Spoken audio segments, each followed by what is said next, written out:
अगर आप बेटी के पिता हैं और हमेशा बेटी के भविष्य की टेंशन में रहते हैं तो अब आपको चिंता करने की जरूरत नहीं है। हम आपको ऐसी स्कीम के बारे में बताने जा रहे हैं जो आपको बेटी के भविष्य की टेंशन से मुक्त करेगी। साथ में ये स्कीम आपको टैक्स की बचत करने में भी मदद करेगी। जी हाँ, बेटियों के लिए केंद्र सरकार की तरफ से एक योजना चलाई जा रही है जिसका नाम है सुकन्या समृद्धि योजना। इस योजना को बेटी बचाओ बेटी पढ़ाओ स्कीम के तहत लॉन्च किया गया है। छोटी बचत स्कीम में सुकन्या सबसे बेहतर ब्याज दर वाली योजना है।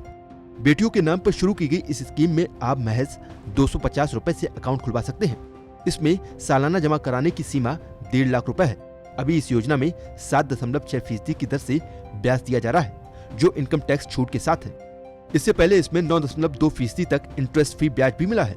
इसकी मैच्योरिटी 21 साल है, लेकिन इसमें आपको 14 साल ही निवेश करना होता है। बहुत कम रकम के साथ खुलने वाला सुकन्या समृद्धि योजना खाता दरअसल उन परिवारों को ध्यान में रखकर शुरू किया गया है जो छोटी छोटी बचत के जरिए बच्चे की शादी या उच्च शिक्षा के लिए रकम जमा करना चाहते हैं। सुकन्या समृद्धि योजना के तहत अकाउंट किसी पोस्ट ऑफिस या कमर्शियल बैंक की ऑथराइज्ड ब्रांच में खोला जा सकता है। सुकन्या समृद्धि योजना खाता खोलने के बाद ये बेटी के 21 साल के होने या 18 साल की उम्र के बाद उसकी शादी होने तक चलाया जा सकता है। इस योजना में कौन निवेश कर सकता है ये भी जान लीजिए। सुकन्या समृद्धि खाता बेटी के नाम पर माता पिता खोल सकते हैं। बेटी के जन्म से 10 साल की उम्र तक कभी भी इस खाते को खुलवाया जा सकता है। एक बेटी के नाम पर सिर्फ एक खाता ही खुलवाया जा सकता है। परिवार में ज्यादा से ज्यादा 2 बेटियों के लिए ये खाता खुलवाया जा सकता है। विशेष केस में जैसे कि जुड़वा या तिड़वा बच्चों के मामले में 2 से ज्यादा खाते खुलवाने की अनुमति है।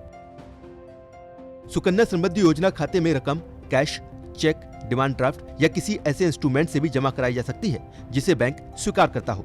इसके लिए रकम जमा कराने वाले का नाम और अकाउंट होल्डर का नाम लिखना जरूरी है। सुकन्या समृद्धि योजना खाते में रकम इलेक्ट्रॉनिक ट्रांसफर मोड से भी की जा सकती है अगर उस पोस्ट ऑफिस या फिर बैंक में कोर बैंकिंग सिस्टम मौजूद है। अगर आप उनमें से हैं जिन्होंने अपनी बेटी का सुकन्या समृद्धि अकाउंट पहले ही खोल रखा है लेकिन कोरोना की वजह से आप उसमें पोस्ट ऑफिस जाकर पैसे नहीं जमा करा पा रहे हैं तो टेंशन की कोई बात नहीं है, क्योंकि अब आप ये काम घर बैठे ऑनलाइन कर सकते हैं। इस अकाउंट में पैसा जमा करने के लिए सबसे पहले अपने बैंक खाते से IPPB यानी इंडिया पोस्ट पेमेंट बैंक खाते में पैसे जोड़ें। इसके बाद DOP प्रोडक्ट्स पर जाएं, जहां आपको सुकन्या समृद्धि खाता दिखाई देगा और आप उसका चयन कर लें।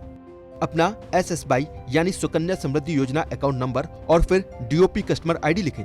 इसके बाद सामान्य पेमेंट प्रोसेस के तहत किस्त की अवधि और राशि चुनें। इसके बाद प्रोसेस पूरा कर दें, जिसके बाद आपके खाते में पैसे चले जाएंगे। आपको बता दें कि IPPB यानी India post payment bank post office का मोबाइल एप्लीकेशन है जिसे आप गूगल प्ले स्टोर से डाउनलोड कर सकते हैं। इसे डाउनलोड करने के बाद आपको अपने सेविंग अकाउंट को इससे लिंक करना होगा। सुकन्या समृद्धि योजना के तहत निवेश आयकर कानून की धारा 80C के तहत टैक्स छूट का भी फायदा लिया जा सकता है। इसके अलावा मैच्योरिटी पर ब्याज की आमदनी भी टैक्स फ्री होती है।